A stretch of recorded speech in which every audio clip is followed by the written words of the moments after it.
This is a Channel Africa podcast. You can also get Channel Africa on satellite PAS10, DSTV audio bouquet 802, and OpenView bouquet channel 628. We need to get into some funny content. We need to talk about, Africa Day. And honestly, African comedy has to be by far the best. I've watched more than enough comedy specials on different, streaming platforms. And I realized that there's just something about African comedy that just keeps us so captivated. And honestly, we need to just talk about the fact that, our sense of humor is so dark. Like, African humor is really, really dark. I don't think there's anything that we can't laugh about. Even the most conservative countries are going to share a chuckle about something really dark. And you know what? Let's talk to Ntsundeni Ndou, who is also an engineer by training, consultant by profession, comedian by passion, an author by calling, and an entrepreneur by force. I mean, when you carry that many names, there's nothing you can't do. Ntsundeni, good morning. Good morning, Nzako and Channel Africa listeners, and happy Africa Day to everyone. Happy Africa Day to you, man. And honestly, I feel like you have a profession for every country in this, in this continent. I'm representing all of us. Listen.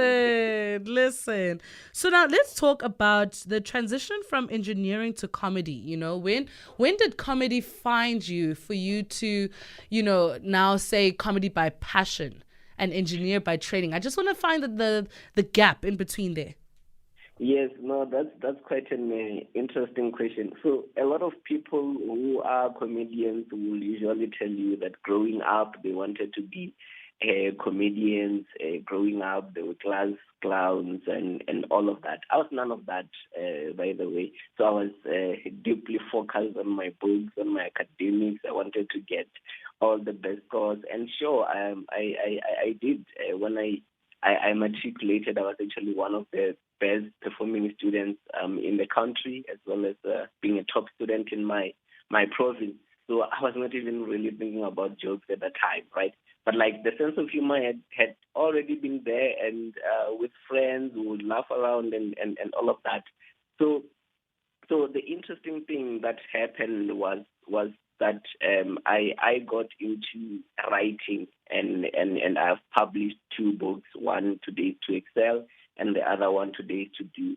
And through the books that I have published, now I start to have conversations with people.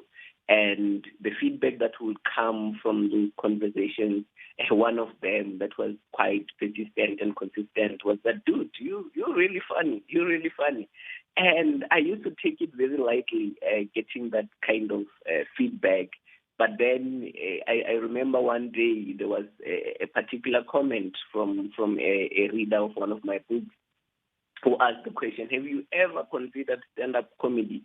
And I had never asked myself that question in the past. So it was at that moment that I had to pause to say, actually, this might be something that I can do, right? And from that day, I then went on to attempt doing stand-up comedy. So I looked around in Joburg for clubs that offer open spots for those who want to try stand-up comedy. And the moment I got there, I felt at home. I loved it, and I said, this is what I want to do. And that's how it all started. I love this, though, because it really does speak to the fact that you need to have people around you who see the greatness in you, even when sometimes you don't see it yet. Because the fact that people are like, you're so funny, I don't think we'd even be having this conversation. Or maybe you would have discovered the talent much later on than at the time that you were supposed to discover it. So now, moving from hearing about how funny you are to actually acting on it, how did we now, transition into that? How did we now, how do we move to actually putting it into practice, getting your first gig, networking in the industry? Talk to me about that.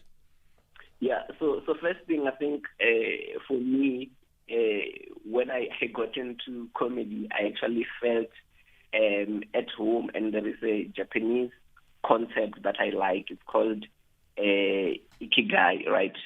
Which comes from two words, iki, to live, and gai, reason. And that concept really encourages people to discover their purpose. And it's made up of four things. One is what you love. Two, what you're good at. Three, what the world needs. And then three, what you get. Four, what you get paid for. And immediately when I performed first time, I felt in love. I said, oh, I love this. And from the reaction of the people, and already from the feedback, I was like, okay, I'm good at this thing. And also from the assessment, it was like, okay, this is what the world needs. So the thing that now I need to work on is making sure that I then get paid for this thing. And that is when I will complete that cycle and live in that a perfect sweet spot of ikigai. And for that to happen, I mean, for anyone to get paid in anything, that means you need to be providing value that is beyond what somebody can get on the street or what they can do by themselves. So that means you need to be professional in how you approach what you do. You need to be someone who offers quality consistently, and that is when I started to gig regularly, particularly in terms of where you will get open spots, where you will get opportunities to do comedy. I would consistently do that. And at the same time, the writing aspect, because I come from a writing background, I continued writing jokes and all of that. And usually it is from word of mouth that you would start now getting gigs, because people say you perform and doing well. In comedy language, they say kill. So people see you kill in one gig, they're like, yeah, I want you in my gig. And then they start inviting you. And it starts happening like that. And also in your cycles, people now start having weddings, they're getting married and all of that. And when they have started like, I see in your status you are funny. Now come and MC my wedding. Now come and do jokes at this function that we are having with other entrepreneurs and all of that. So I think it's really a combination of one, working on making sure that you are good at what you do and you are paying attention to it, and two, also making sure that you also living well with other people around you, because those people are the ones that are going to spread the word for you. And I love that, because it also reminds you to always provide quality in the work that you do, and always treat everyone new. I always say, that there's one customer that can bring 10 different people, there's one client that can bring 10 different people to your door. So it's very important to treat people with the kindness, with respect, especially if you are in this industry, because it's all about networking. It's all about, the referrals. I think people get more gigs through referrals. So what would you say is the highlight of your comedy career so far? So there's been a number of things that I've enjoyed so far since I started. So one of them was when I won a comedy competition, which was done by Rocco Mamas. It was for comedians with under 3 years of experience. The other one was when I got to perform for the president of the Republic of South Africa.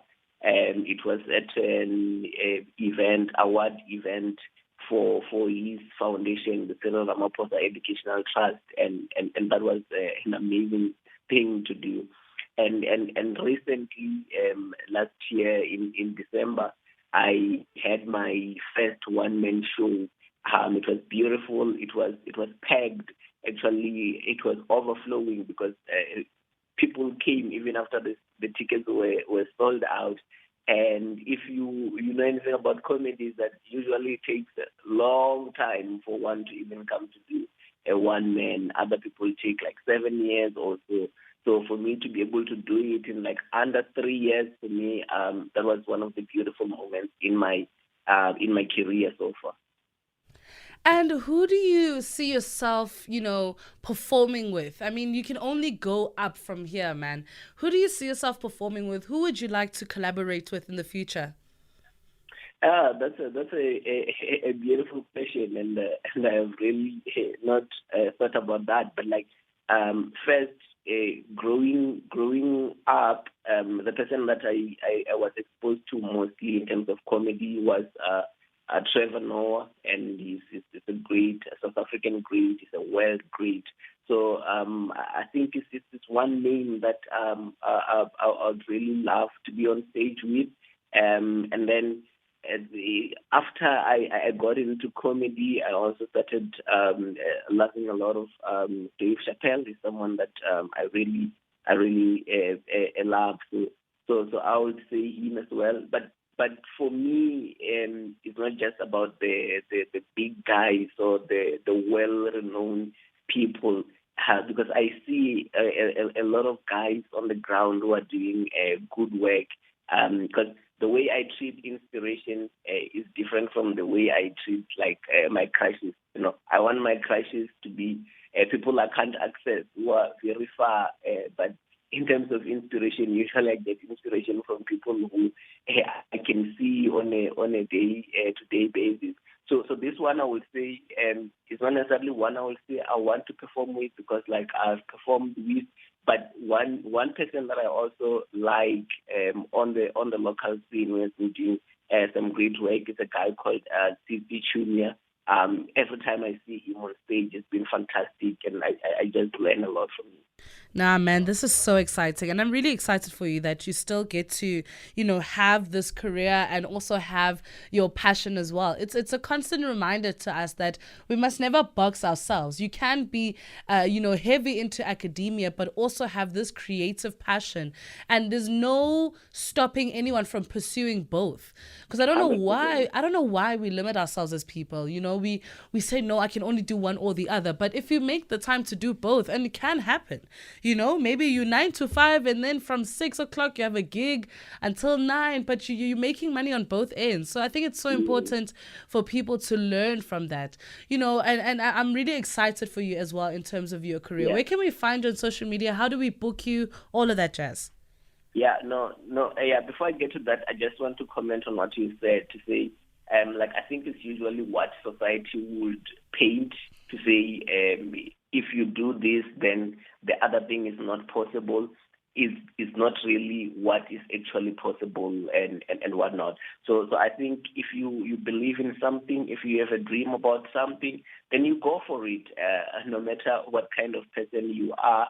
Actually, I think even people who are not necessarily funny, and you said, I want to be funny, you can learn how to be funny, because in your cycle, you probably making some people laugh, right?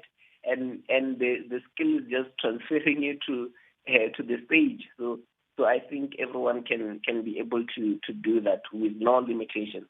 So for those who would want to get hold of me in terms of social media, in both Facebook and Instagram, is at Ntsundeni Ndou. That's my name and surname.